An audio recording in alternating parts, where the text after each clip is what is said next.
A mi una de les que m'agraden més de vitrines és aquesta. És aquesta perquè, si us fixeu, la majoria dels elements que hi ha aquí és ceràmica que en diem de fireta, que són aquelles reproduccions de peces que són de veritat, però que tenen la mateixa forma però amb una mida molt reduïda. Aleshores, si us mireu les peces que hi ha aquí, veureu, per exemple, que trobem peces com els quíbiques, aquesta mateixa, que són formes gregues, moltes d'elles. Veieu els quíbiques.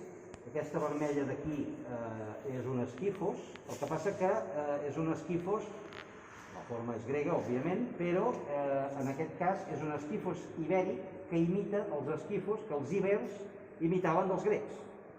Enteneu? Però la forma és clavada, és idèntica. Els platets de vernís negre són ja una mica més tardanets, són ja segurament del segle I abans de Crist per la forma que estan imitant.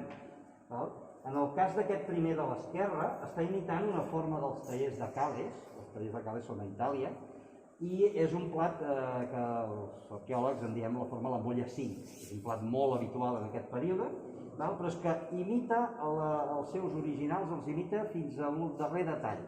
És a dir, inclús si us hi fixeu, per sota té el peu, que fa com una mena de coixinet, que els francesos en diuen el bourrelet, doncs això ho fa exactament la mateixa història.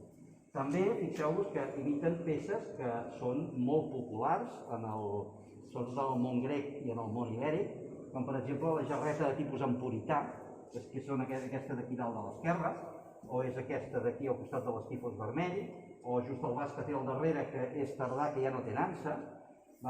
Inclús formes de la ceràmica a mà, la ceràmica a mà que feien els ibers per cuinar, que tenia molt de desgreixant i que per això podia anar al foc i no es trencava, doncs fixeu-vos que les peces que imiten són les peces absolutament utilitàries d'aquest tipus de ceràmica.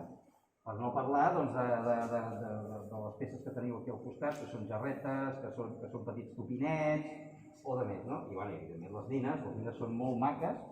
3 d'elles són reproducció, incloent-hi la famosa nina d'Empúries, però una d'elles, que és la que està damunt d'aquesta fusta, aquesta sí que és original.